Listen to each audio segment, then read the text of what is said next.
Hello, everyone. I'm Dr. Foojan Zeine, and welcome to the Inner Voice Show, part of the Evolving Mind series in the Togetherness Media. This is a show about what matters most in our life, our mind, our thoughts, feelings, actions, relationships, and this beautiful journey of life. Today, I will bring you the latest research about how rituals reduce our anxiety. Then I will bring you Omid Nemati. He is the originator of the Bevectitude theory and the author of The Human Mind and the Patterns of Character. It's an amazing conversation. I hope you enjoy it as much as I did. Now, let me share with you about the tip of the week. This week, I've been observing the tremendous amount of anxiety and sadness that people experience within their relationship. Some people experience anxiety about their partner keeping information or emotions from them. Information such as maybe their bank account, the financial status, or family of origin issues, issues they have maybe with their father, their dad, their mom, their sisters, or information about them having an affair. This makes them feel unsafe and insecure, as if waiting for the other shoe to drop at any moment and dismantle their whole life as they knew it. Some people experience sadness for not being seen, not being heard, and feeling alone within their own relationship, as if no matter what they say or how they say it, their words will not be heard and it will not matter, and their needs will not be met. Some people feel broken under the power or the force of their partner and feel utterly powerless within the relationship and powerless to leave the relationship. Some are done with the relationship but feel obligated to remain due to societal pressure, thinking that it is better for their children, not wanting to be destroyed financially, not wanting to lose the social structure that has been created due to the relationship, or they're afraid of the unknown beyond this relationship. So, regardless of the reason that their relationship is not working, their anxiety and sadness create an unfulfilling life, which results in the demise of their purpose and self esteem, which will affect productivity in many other areas of their life. So, how do you take care of yourself when your relationship is not working? A couple of things. One, observe how you are contributing to the current status of your relationship. Two, observe how you think and feel about yourself and your partner and your relationship. Three, identify all behaviors that you do in your relationship that you're not proud of and you're not aligned with your actual intentions and values. See, four, see how you have lost respect for yourself and your partner. Five, explore what you need to restore, respecting yourself and your partner. Six, see how you have been lying to yourself and to your partner. And seven, explore how you can restore trust. Eight, identify what your needs are and how you can fulfill them with or without your partner. And nine, identify all the areas that you don't have skills yet to create a fulfilling relationship. Remember that you deserve to have an amazing relationship. And if you're stuck and you don't have the skills to create the great relationship, please get help and feel deserving that you can. Don't go anywhere. We're going to be right back with the interview with Omid Nemati.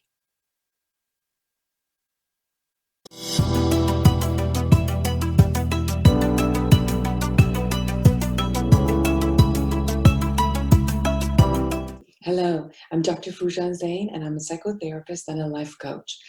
If you are experiencing anxiety, depression, loneliness, isolation, fear of what's going on with all that's going on in the globe with the coronavirus, what's going to happen to you if you've lost your job and you have a lot of anxiety and you don't know what's going to happen to you and your family, if your kids are at home and you're not used to it and you have no idea how to handle them, if you're working from home and all the structures have changed and you don't really know how to concentrate and restructure and motivate yourself, I'm here for you. Call me and let's have online therapy for anyone who's in California and online coaching for anyone who's in the world. Go to my website, Foojan.com, Foojan.com, and let me be a support to you through online therapy and coaching. I'll be looking forward to hearing from you and being a support to you.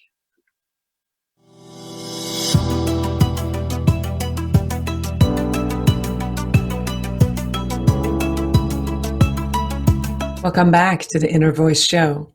This is the latest research. With graduation ceremonies, weddings, funeral, annual parades, and many other gatherings called off, it is apparent that our lives are filled with rituals. In research published today in Philosophical Transactions of the Royal Society, researchers from University of Connecticut examined the important roles rituals play in reducing our anxiety levels.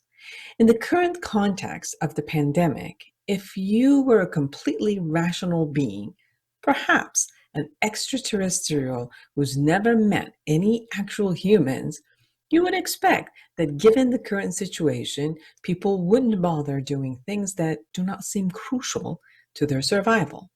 Maybe they wouldn't even care so much about art, sport, or ritual, and they would focus on other things.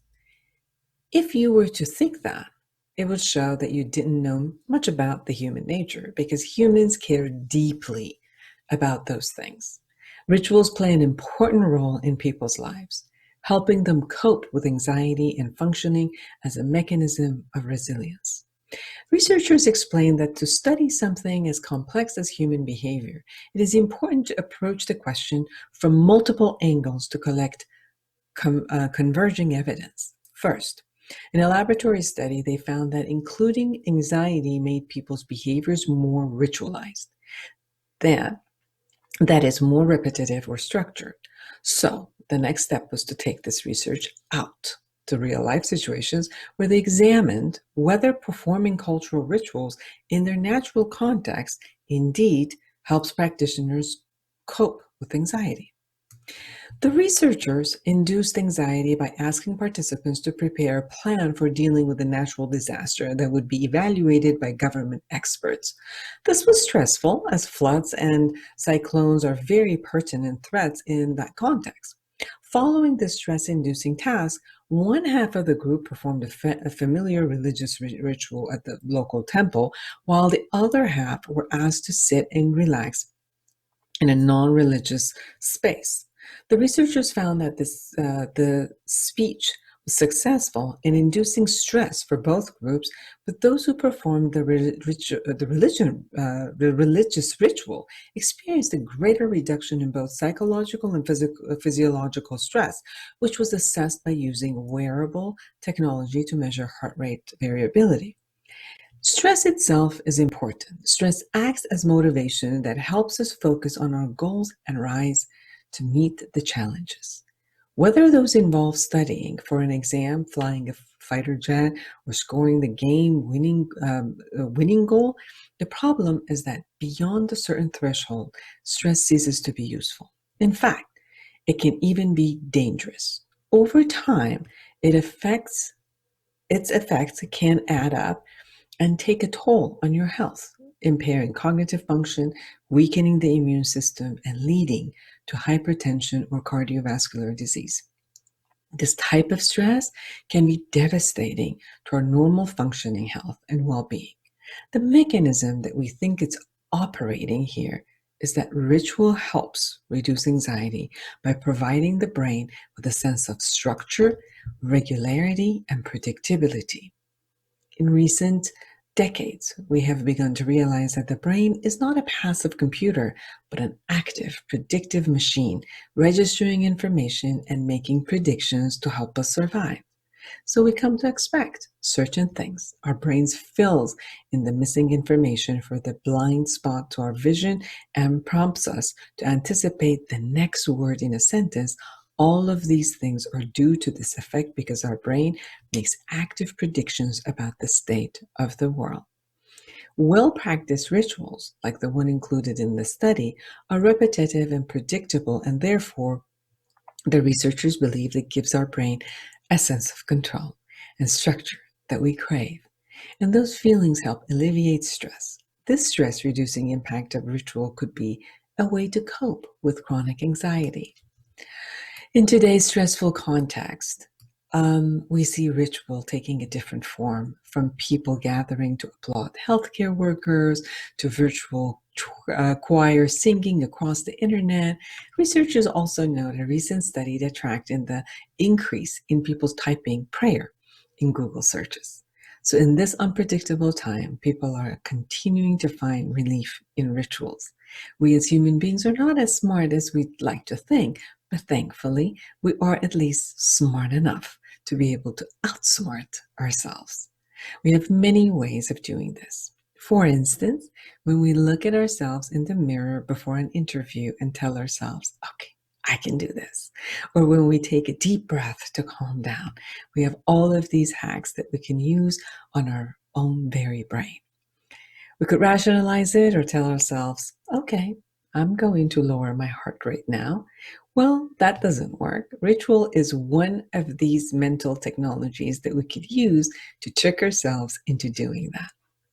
That is what these rituals do. They act like life hacks for us. Of course, it is a combination of factors. That is why ritual is so powerful, because it combines a number of mechanisms that have to do both with behavior itself, the physical movement, and the cultural context, the symbolism, and the expectation that go into that behavior. To be able to disentangle those things is what we are trying to do next. We're examining these factors one at a time. This is what the researchers say. Those rituals have gone through a process of cultural selection, and they're still with us because they fulfill specific functions. They are the life hacks that have been with and have served us well since the dawn of our kind. Don't go anywhere. We'll be right back with Omid Nemati.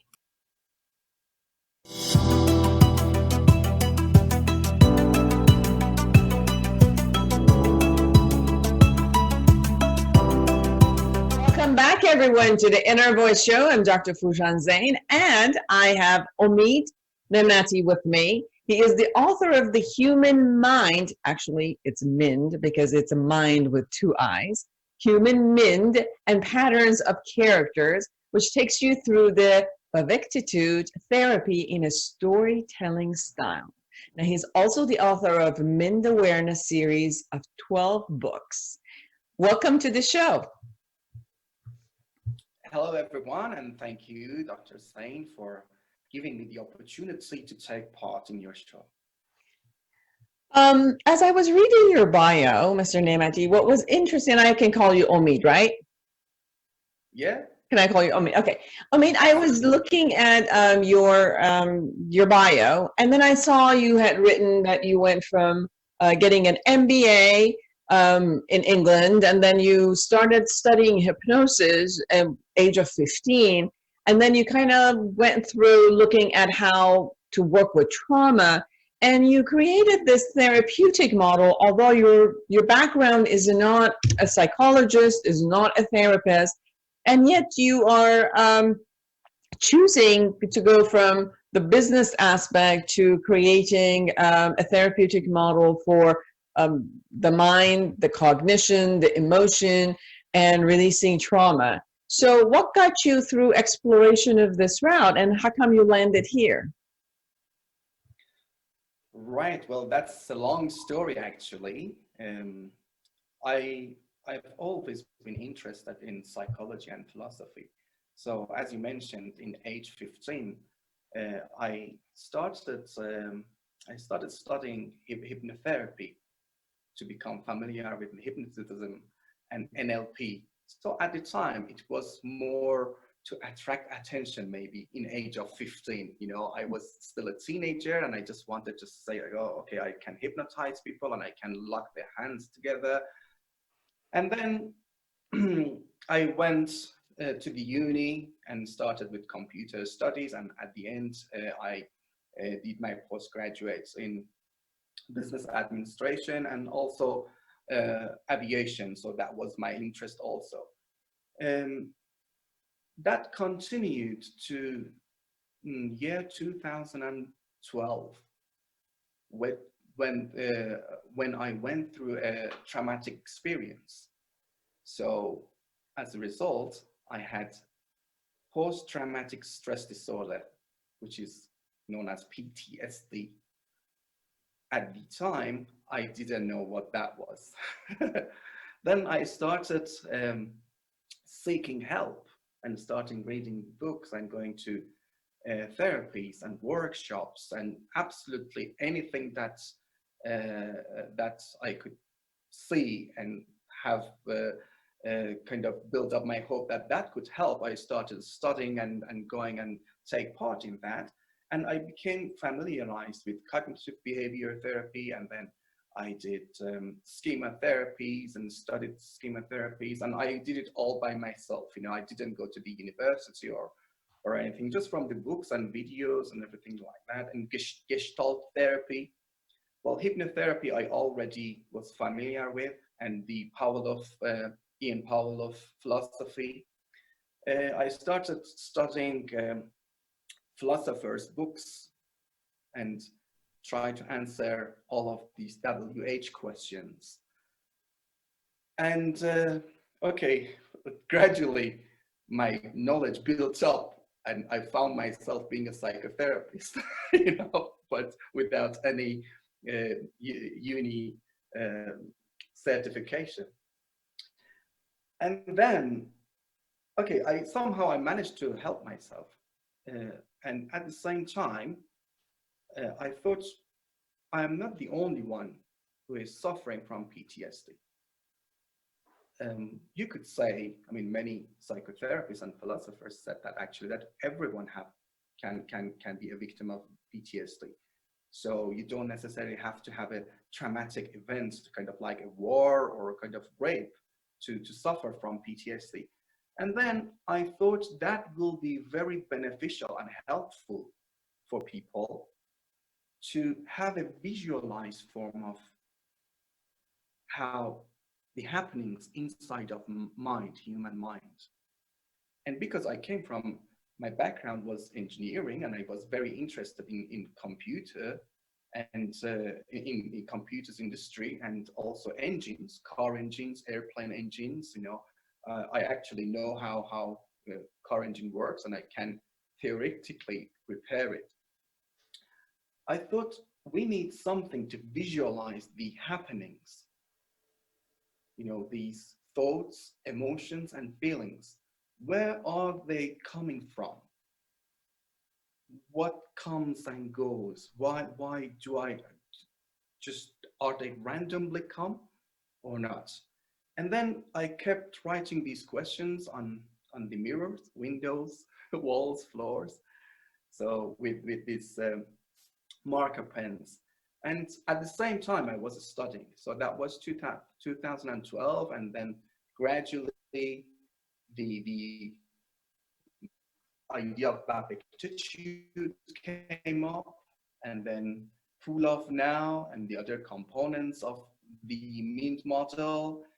And in 2019, I'm just trying to zip up all the information. So giving you a summary, in 2019, I managed to finalize the human means and patterns of characters, the aptitude. So you have created particular vocabulary which are not necessarily in the English language. You cannot find them in any of the dictionaries. So it's a creation of vocabulary. And so I had this question of how come? Why did you need to create new vocabulary for the concept that you were explaining versus utilizing the vocabulary that was, especially since what you've done, because you are from kind of an international person, where your background is Iranian, you were raised and all of your education were in the United Kingdom, and then you live in the United Emirates. So it's almost like you have array of vast amount of vocabulary, 3 languages, which you're really constantly dealing with, and seems like you have brought some of these vocabularies together and created new vocabularies. What enticed you, or the need to be able to do that? Well, it actually goes back to the philosophy of few philosophers. I mean, many of them have the belief that human knows the world by the words that they know. If you know something, if you can grasp something, you have a word for it. So in a way, you could say you cannot think of something if you don't have a word for it. Imagine if like they didn't have a put a name on iPhone. I mean, what would you call this iPhone? You know, would you every time say, okay, or a smartphone, say, oh, okay, I'm picking up with the phone that has got pictures and does this and that. So they just created a word smartphone and defined what smartphone is. And as soon as I say smartphone, just now, I didn't show you smartphone. You do know what I am talking about. So the same scenario happens here. There is a new concept. And as a result of that, I've generated vocabularies and jargons for these concepts. So they know what I am talking about.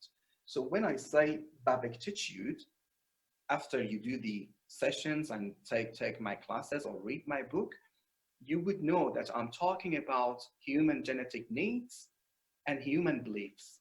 So that's what babectitude is. And then you want to know how our thoughts are formed. Why sometimes I'm thinking of food, sometimes I'm missing my friends, sometimes I'm thinking of money, and then the Mint model goes through that and explain what that is about. So as we're going to explain the MIND model for our audience, and the MIND model also explains, like you said, where the thoughts and emotions and feelings and how they land into creating those behaviors. So what is the difference, let's say, as you explain the MIND model, than what the theories that are already out there, such as the cognitive behavioral model or some of, any of the psychological model that are there? Seems like you've tried to explain it from a different angle. So can you share with us your angle? Yeah, absolutely. What I realized that the amount of information that we are transmitting is very limited. And we are using our verbal communication, it could be in writing or verbal communication, to transmit some information from my mind to your mind, okay? And this limitation in the Mint model is what is happening in pool of now. So everything that is happening in the current moment is happening in the pool of now, in the Mint model. And So, and that is pool of now, you mean the present moment. exactly. The present moment is pool of now. So all of our thoughts, emotions, feelings, and characters and patterns of characters are happening in the pool of now. As soon as a fraction of second passes, it's not in the pool of now anymore, it's in the memory. So the beginning of our show, our interview, is not in our pool of now anymore, it's in our memory. So pool of now content changes continuously and very rapidly. But the capacity of pool of now is very limited.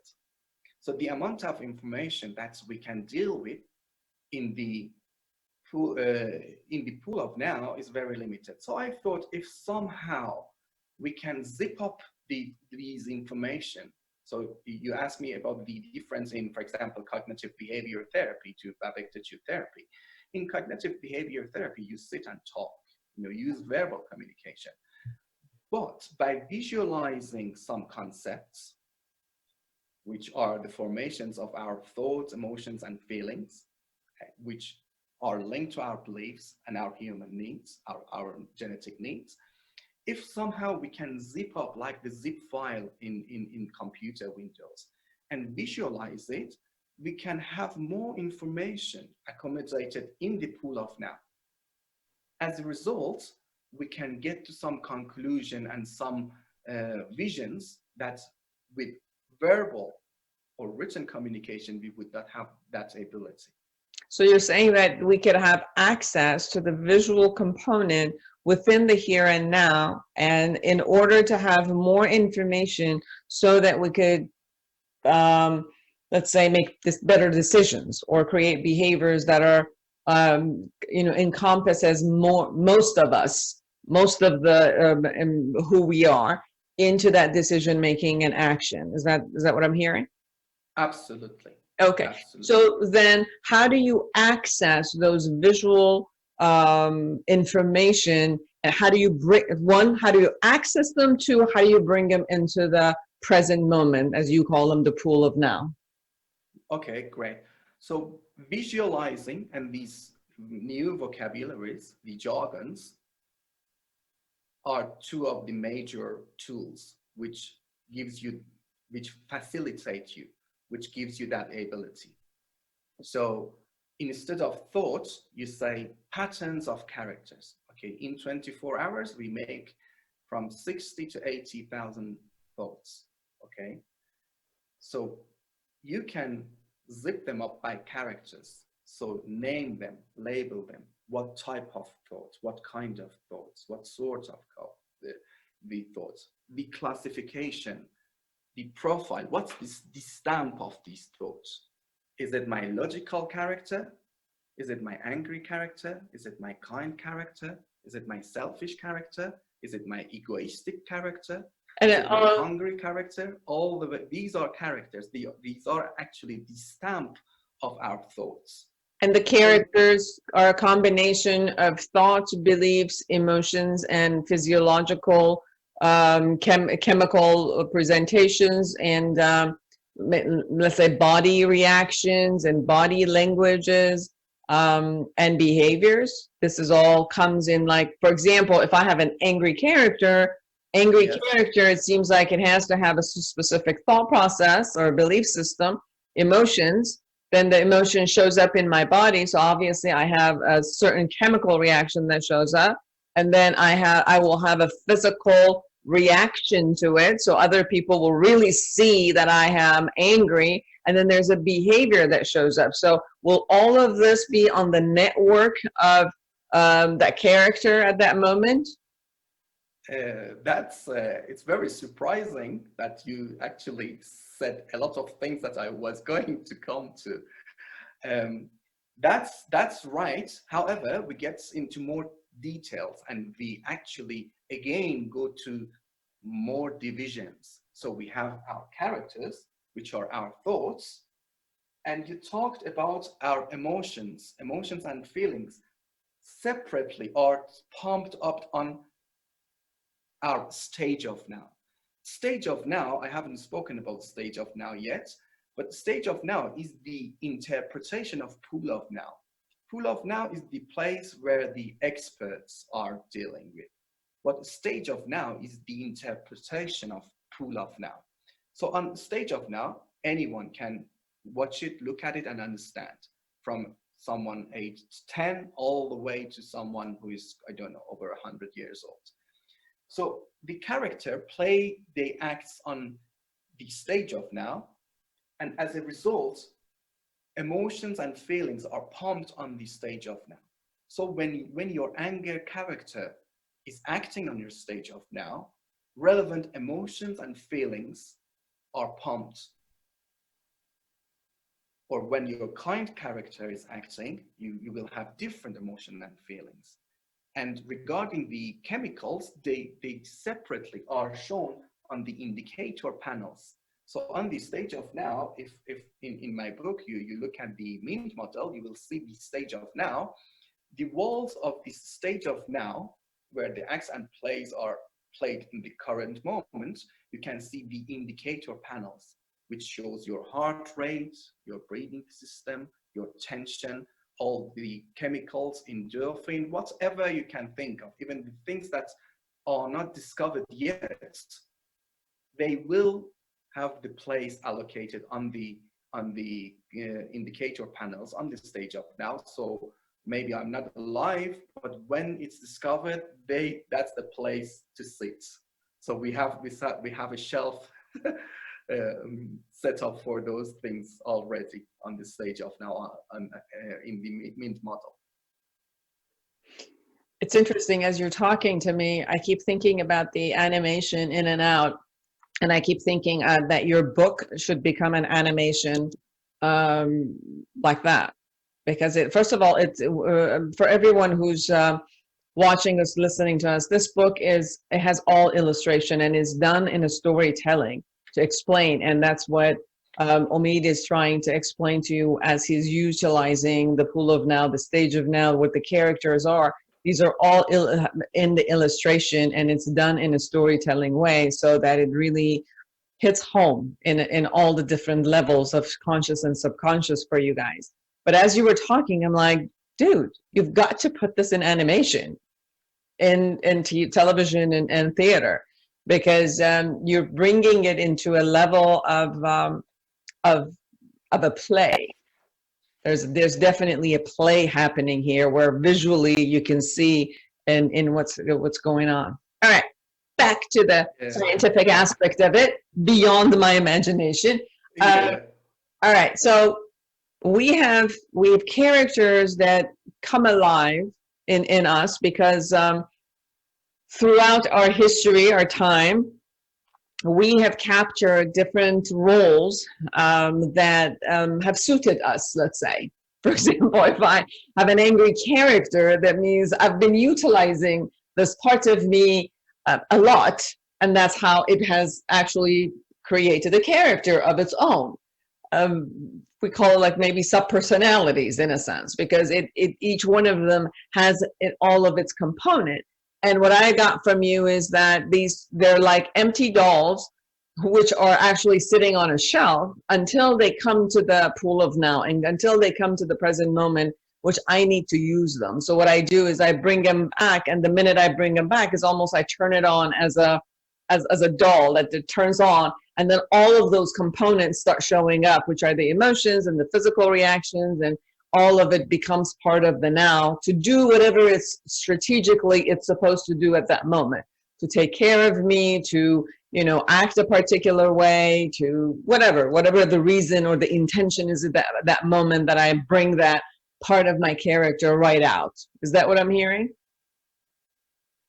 Absolutely. You are actually talking two things you mentioned about my book, which the first part you said kind of like making animation, that's actually mentioned in the book. Once this concept of Mint model and bioarchitecture therapy is delivered in the form of animations, books, and movies, then it will cover a wider range of people, and it can help more people. That actually said in the book, and it's funny that you just said it. And the second part, you are talking about directing character.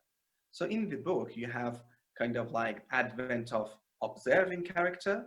So the actual person, there is a human character in the book called Yita. Yita is the actual person. And then the characters who act on his stage of now have different names, like Victimita is his victim character. And then after Victimita, Logikita come and we have a chapter section in the chapter called Speech of Logikita. So, and then we've got observing character, which is called Observita. And then after that, we have Directorita. So you are talking about, you mentioned a range of characters, and then you spoke about the directing character. So directing character is who decides who come and act. So if you are observing your stage of now, if you know which character is playing, if you have a name, you should have a stamp and profile. This character is like a Facebook profile, has got a face, has got a picture. You know what the triggers are. Your victim character might be sensitive to some words, some smells, some sights, some pictures. So these are the triggers. and favorite friends, the dialogues that he's engaged in. So you know which character, you should know which character is playing and what is the trigger and what is the dialogue. If you know that, your directing character knows what to do to make that character go away. So if it's a victim character, your directing character knows how to do it. If it's So your prime character. at this point, obviously, all of us have created some characters that work for us. So most of us are doing this automatic. So part of the work that you are offering in the Mind Awareness group is how to even become aware of these characters that you've created, because you cannot really direct. You cannot be an amazing director if you don't know what each each role is playing and when to use them and when they're being used and it's not appropriate. So another part of your book and your model is how to let people know, to create, to become aware of all of their characters. Then they can, after they learn them, they become aware of them, they can put them in the shelf or the zip file that you're talking about, right? Exactly, absolutely. So once, if you are a director, you can direct it better if you are looking actually where the acts are played. And the acts are played actually in the here and now, in the pool of now, because that's the only place you can observe them, really. That's the most important thing that a human can have. Pool of now, stage of now. The past is in the memory, and future is in your imagination cloud, which is one of the things that is explained on the stage of now. Stage of now has got different parts. So whenever that you are thinking about something, the place is on the imagination cloud, and the character that brings that up is called imaginator. So imagine is the beginning of the name. You could, for example, for you, it could be imagining the Dr. Zeine. For in this book, Imaginita, Victimita, Logicita. So these imaginations, you know, when you know that that's imaginator is putting it up, your observing character would know that is imagination. So if that's a tragedy on your imagination cloud, then it's less likely that your anger character comes and acts, because your observing character is watching it. So there's this part of the awareness part that you explained very well, and then look at that. And then you also talked about how this model also clears trauma or deals with trauma in one way or another. So can you also share how actually this model then attends to trauma? Because attending to a trauma not only has to be able to be handled in the present moment, but most people, the reason they got traumatized is because they're here and now, present moment, as they're getting overwhelmed by all that's happening to them, they're not able to manage the high level of emotion. And part of why they need to dissociate from it, disconnect from it, and kind of put it aside so that they can survive the moment. And then that whatever they've set aside then has to be dealt with when their system, their body system, is a little bit more into the space of relaxed, where they can actually go and pick that up and then handle it again. While when they're in their hypervigilant state and they have to survive, they cannot handle all that's happening. So, and not only the awareness is important, but the memory retrieval is important. And then what do you do in the trauma handling, let's say, or yeah, I'll just call it trauma handling at that point. Yeah, you actually brought up so many topics, and I don't know which one to start with, but I'll start, and then if I do not manage to finish it, then you have to give me one more session maybe. So you mentioned, okay, one of the things that you mentioned about the healing. Okay, let's start with the limitation. I bring your attention to the limitation of pool of now. So now you are hearing my voice, and at the same time you are seeing other things. Further back on your stage of now, you are thinking of what some characters are talking about, what you are going to do next. after this show, after this interview. So all of these thoughts, which are the place of your characters, are using the capacity of your pool of now. So as a result, when you are using 80% of the ability of your pool of now, then you have only 20% to kind of like deal with kind of managing your directing character. Would have less facilities, less mint operating fuel, which I will explain later, to convert to directing character, and as a result manage to directly place. That's what happens, and it is very well visualized and explained in the mint model and attitude therapy. That brings the attention that, okay, you are limited. If, for example, you are driving and suddenly you become close to a car accident, then you wouldn't be able to have your observing character put up and observe your stage of now and direct it, because a lot of that are handled by your conditionings, which in attitude therapy is called mint autopilot system. Your mint autopilot system is running the happenings on your stage of now, and your observing character and directing character has got the ability to direct a very limited segmentation of a stage of now. That's what happens. So that one thing that you brought up. So the other things also, again, related to that, observing our stage of now and directing are doing by thoughts, which is very powerful, but it cannot always win against conditionings. That's a very complicated conditioning, which are a very, very major component of post-traumatic stress disorder, or happens like learning. When you learn how to drive, then it's very difficult to unlearn that. Or if you learn how to play violin, how to play piano, then it's very difficult to unlearn that. Post-traumatic stress disorder can be compared in many ways with learning. Once your mint autopilot system learns that, okay, that person is dangerous, or that situation is dangerous, because that's what you learned in the accident, in that traumatic event, then it's very difficult to kind of like delete it. In workshops and in a machine which I designed, but I've never managed to actually make it, because it's going to be very expensive and complicated to make it. That could be healed, but that's the most challenging part, which many people never manage to get rid of this conditioning in their lifetime.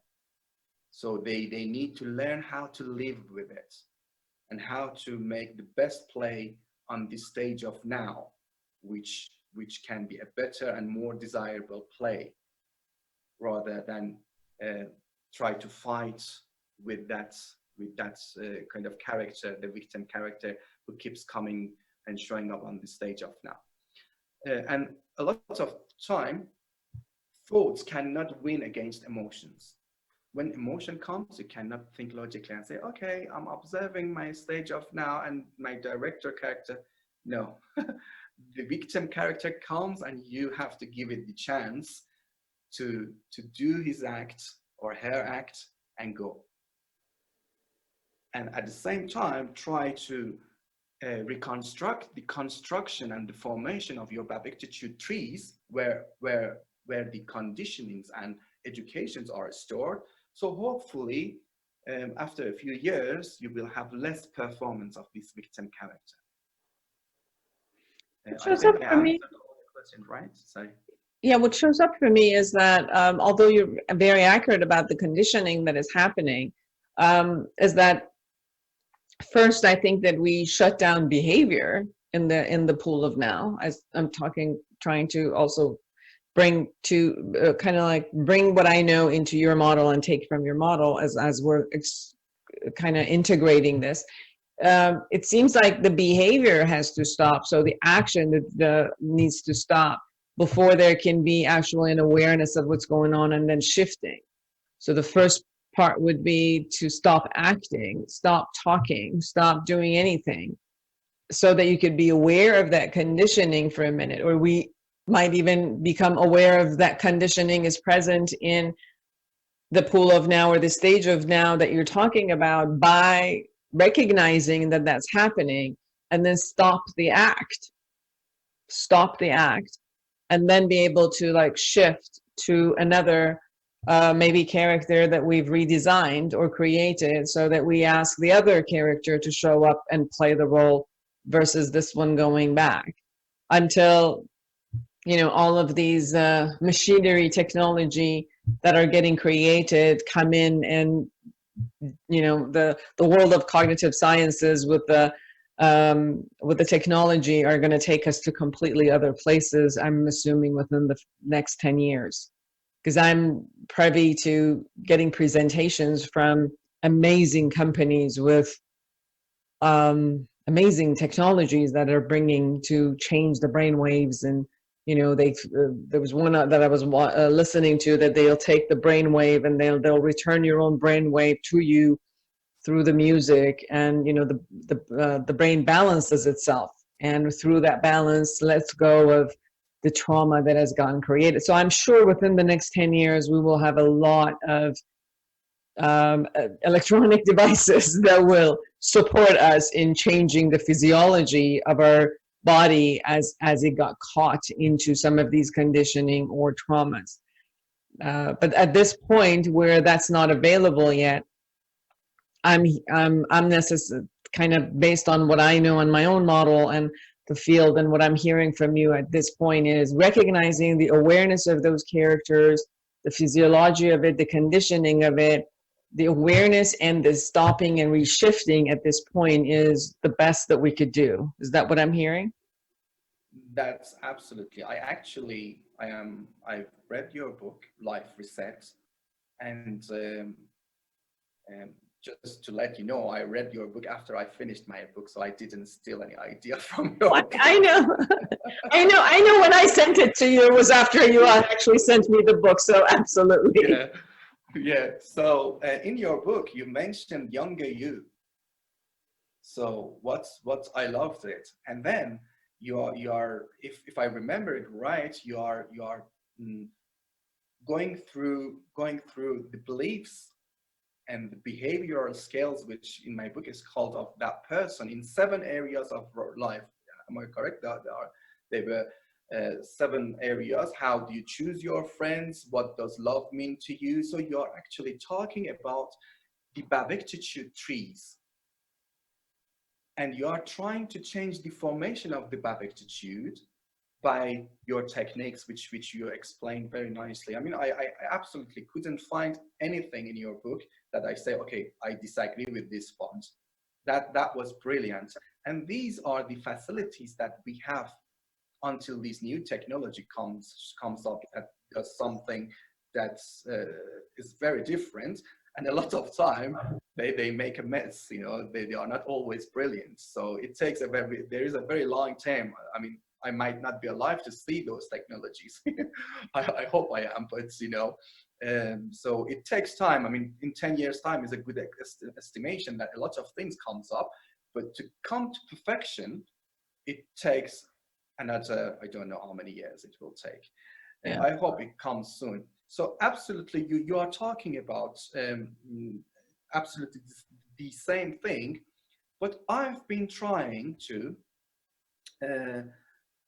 actually, I've noticed a bit of hypnotherapy techniques, I mean, in your book, cognitive behavior therapy and hypnotherapy, in a way, the way that you talk to your clients. Am I right? I mean, yes, what I've taken on a philosophical level, I think there's an aspect of the philosophical, there's also aspect of the actual intervention. So in a philosophical, it's existential, humanistic, it has the cognitive behavior, it has the emotional aspect of it, and physical. But on an intervention, there is a particular place where you are kind of surfing in the memory lane to go and find out where these belief systems have shown up, which, you know, you decided that, and the minute you decided, your whole system went into creating that character, for example, as you call it, the character that it is. It's my understanding has been through the trauma work that I've done a lot, is that usually there's a decision that is made that makes it a character. So it's not just emotions coming and going. It's not just thoughts coming and going. Like you said, we have those constantly all day. But how come suddenly they become a clump? How come suddenly they become a character? And to me, the reason we create, you know, personas or characters, it's because there's a belief system that gets created at that moment, that belief system becomes somehow useful as either a strategy or a survival useful concept, as a coping mechanism, whatever, you know, at that moment we say it is, then that gets kind of like, you know, all frozen up into one character. And then when we bring it, it all shows up with all of it. It shows up with the thoughts, with the emotions, with the physiological aspect of it. And to me, the doorway to opening this vault up was to look at, and I got that also, you know, from the conversations of eye movement desensitization and reprocessing from Francine Shapiro, where you really needed to have the element of the thought process, the emotion, where is it in the body, and then allowing to go into that memory and clinging, you know, opening it up. So I was bringing a lot of these models that I learned and I practiced in my practice for the past 30 years and bringing them together. And I can see, you know, and our time is about up in 1 minute. I also saw that as I was going through your book and talking to you about your model, about how this, the same conversations that we're having, like where's the thought, how do you become aware of them, how do you look at where these roles are, how do you, after becoming aware of them, do you see them useful or not, and having the ability to direct them. And then part of that is, even with the trauma, how do you direct how the trauma shows up as one of these characters? Because if the trauma is there, it also holds itself, and then it turns itself to maybe multiple characters, because we need to survive. So we create coping mechanisms based on that it just becomes intrigued in our system. For last minute, what would you like to share with our audience about your book, and where can they find them? Well, there are many things I want to mention, actually. I don't know which one to say, but to cut the long story short, this book is actually using many techniques. So you could have AI-based bavectitude therapy. So you could do your bavectitude, your model, using the MIND model, and work on people's beliefs and conditioning by reconstructing the bavectitude. So that's how it works. It's not completely kind of like a separate and kind of unique therapy. If you are a psychotherapist, if you are cognitive behavior therapist, gestalt therapist, or schema therapist, you still can use the MIND model to visualize the happenings of human mind. And it gives you the ability to facilitate and increase the quality and speed of your communication.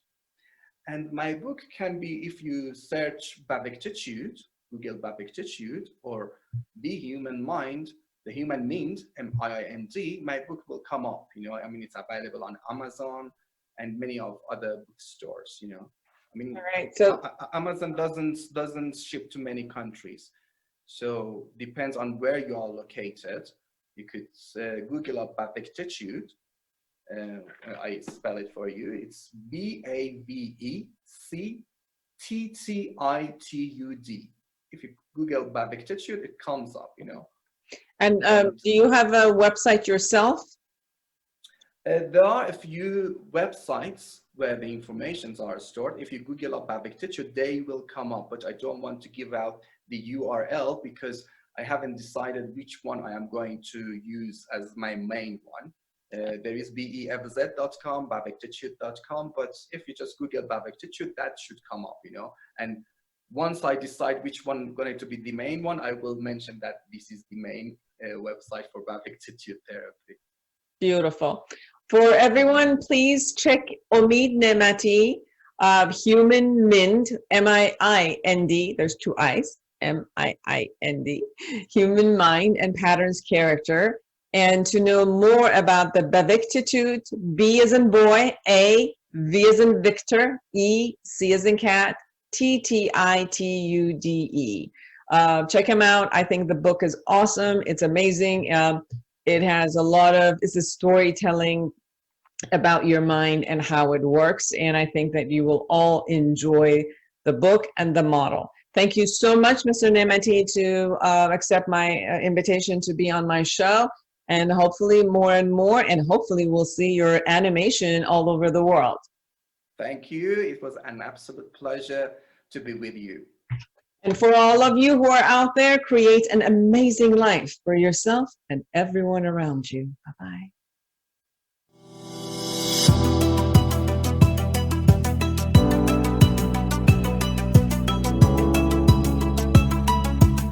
Hello, I'm Dr. Foojan Zeine. Do you feel stuck at home? Do you feel stuck in your life? Well, don't you wish that you could just take your hand across the nightstand and hit the life reset button? Well, I've got news for you. Here it is. Life Reset, the awareness integration path to creating the life that you want.